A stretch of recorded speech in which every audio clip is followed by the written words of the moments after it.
What makes a boss fight stick in your mind? How do you decide if a boss fight is one of your favorites? Does the boss fight itself need to be fun? Or do you just need to be drawn to the boss's character? For me, it's a little of column A and a little of column B. That being said, let's talk about some of my favorite boss fights in the Metal Gear series, starting from the very beginning. Also, special thanks to Raiden_94 for suggesting this topic in Discord. I'm always happy to talk about Metal Gear Solid bosses. If you have a topic you'd like me to cover, let me know in the comments or through Discord. Welcome back. If you're new here, my name is Luffy and welcome to my channel. I talk video games and character analysis, so if that's your thing, subscribe and stick around. Heads up, I'm talking about boss battles from across the Metal Gear series. I tried to tiptoe around any major spoilers in the series, but I'm definitely talking about bosses and how to fight them. So if you haven't beaten the boss I'm talking about and want to figure out how to tackle them yourself, then you may want to skip that section. Number 10, Dirty Duck.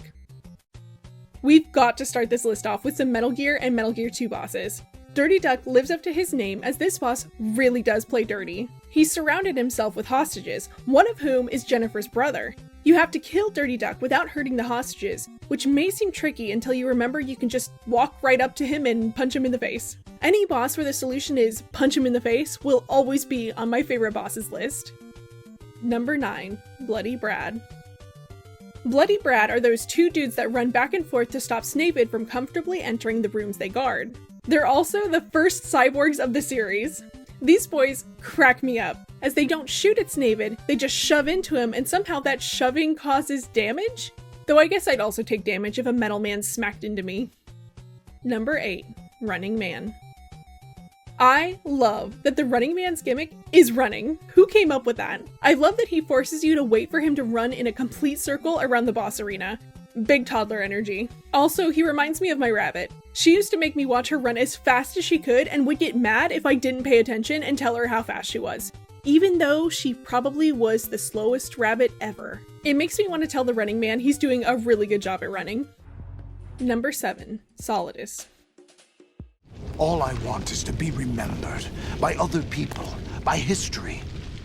If I'm ever making a list that Solidus can fit on, I have to squeeze him in just to make y'all think about him. It's what Solidus would have wanted. Solidus's boss fight is so unique. In most video games, you build up skill sets and a horde of weapons to tackle the final boss, but not with Solidus. In MGS2, you're given a sword when you're almost at the very end of the game, and expected to master it in the short time you're given before the final encounter. I've never been able to master the swordplay in MGS2 and just flail at Solidus in the hopes that a hit will land, and it always makes for a hilarious boss battle for me. Here we are, supposedly having already mastered the sword since Solidus taught Raiden how to use one when he was a child, but in-game, we're far from a skilled swordsman. Solidus is also really unique as a villain in gaming and in MGS. He doesn't want world domination or to create a nation of soldiers called Outer Heaven. He wants to take down the Patriots, which by MGS standards makes him a good guy, even if his methods are a little villainous. Also, all he really wants is to be remembered. The Patriots want to erase Solidus from history, and isn't that so human? To want to leave a legacy behind when you're gone? So Solidus is number 7 on my list. Number 6, Fat Man. Laugh and grow fat. Out of the way, live, laugh, love. There's a better motto in town, and it's laugh and grow fat. Fat Man brings so much joy into my life. I love every bit of him, from his rollerblades to his coat with the high collar to the straw he has to use to sip his wine because of the high collar of his coat. This man has thought of everything and has figured himself out. So many characters in Metal Gear Solid grapple with who they are and if what they do makes them a monster. Not Fat Man though. His teammates may call him a bomb-loving maniac, but Fat Man asks, what's so wrong with that? I love how unapologetically himself Fat Man is. Fat Man's boss battle is so intense too. Juggling neutralizing bombs with combat can get really frantic, especially since Fat Man has the speed advantage with his rollerblades. It's so hard to keep up with him. Fat Man definitely had to make it onto this list. Number 5, The End. I had such a hard time placing The End and Fat Man, but The End's boss battle is funner than Fat Man's, so it gives him an edge and places him above Fat Man. The End terrifies me. I will never be over that he stealths Naked Snake. Usually the only people using stealth as a strat in Metal Gear Solid are the snakes, but not so with The End. If he can sneak around behind you and hold you up, it's game over. Not to mention when he's stalking you, you can hear his heavy breathing. As soon as I hear that breathing, I take off running. The boss battle itself is so interesting with a few different ways you can tackle it. Taking out the End's parrot gets rid of his spotter and gives you an advantage, making it less likely for the End to keep his eyes on you. There's a couple of different ways you can forego this battle altogether too. You can snipe the End before the boss battle as he's wheeled away by a soldier, or after you start the boss battle, you can save and turn off your console and wait 2 weeks, or set the clock forward, and he'll die of natural causes. I can never quite bring myself to do either of these two strats though, because I feel too bad taking away the End's wish to have one last glorious battle. How do you usually take care of the End in your playthroughs? Do you take him out ahead of time? Or do you fast forward the clock on your console? Or do you fight it out with him? Also, did you know the End's battle was originally designed to last 2 real-world weeks? If that had been kept in, I think it would have made MGS3 the longest video game ever. Number 4. The Pain. The Pain dances, so of course he shot up to the top of my list. The Pain is such a highlight, especially after slogging through the cave. The Pain is definitely the light at the end of the tunnel that brightens up your playthrough after struggling around in the dark for so long. Also, he controls bees. Okay, I know they're hornets, but still. I love that his little bee buddies carry grenades over to drop on us. It makes me think he uses his bees to get the remote for him when it's too far away.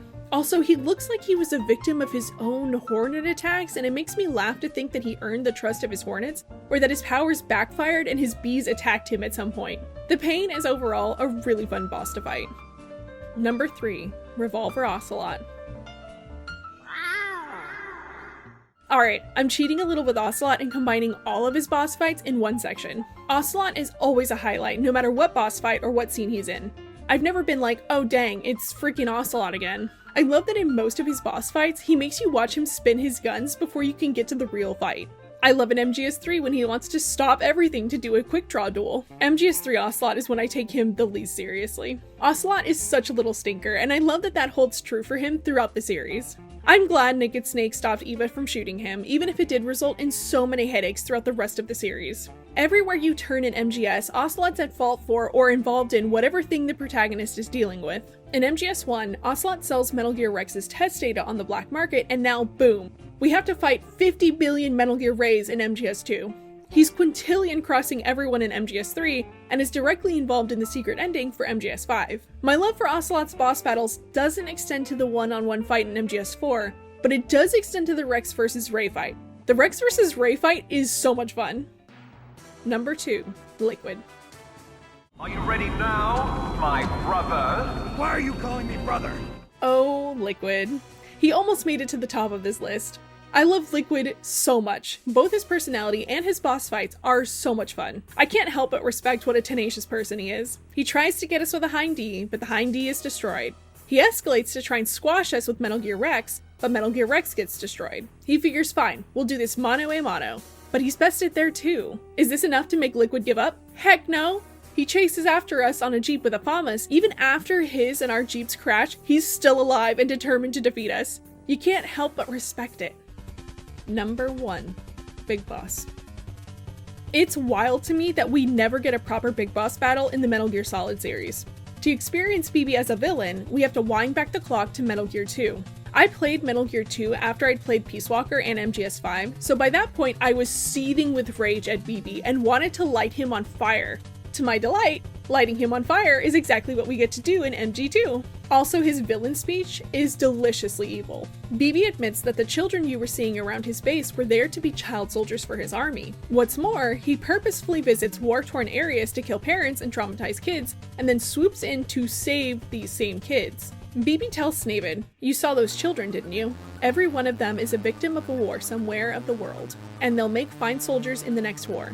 Start a war, fan its flames, create victims, then save them, train them, and feed them back onto the battlefield." His speech colors every interaction he has in later games. For example, Sniper Wolf tells Snavid, "I was born on the battlefield, raised on the battlefield. Gunfire, sirens, and screams. They were my lullabies." She goes on to say, "But then, he appeared. My hero. Saladin." From that moment on, Sniper Wolf became a deadly sniper. We have no idea if BB saved her out of the kindness of his heart, or, more likely, if he rescued her and then trained her to be a deadly sniper for him.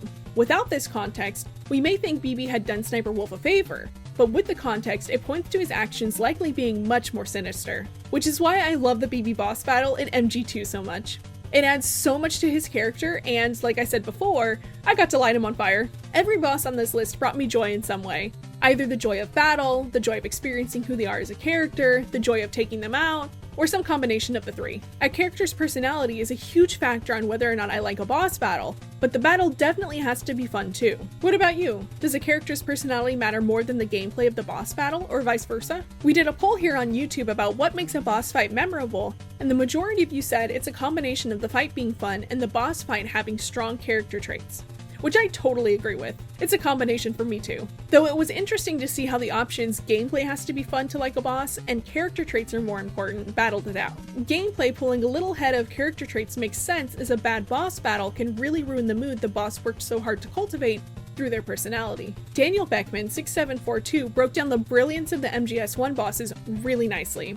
They said, I love the combination of characters and gameplay we find in MGS1 in particular. The gas-filled hallway made us become experts with the remote-controlled missile so that we will be prepared to use that as a strategy in the fight against Raven in the warehouse. We familiarize ourselves with the controls for the Stinger in the Hind fight so that we're prepared to use it in the Rex fight. And in Otacon's lab, Grey Fox will only fight you barehanded to prepare you for your final battle with Liquid when all your weapons have been taken away.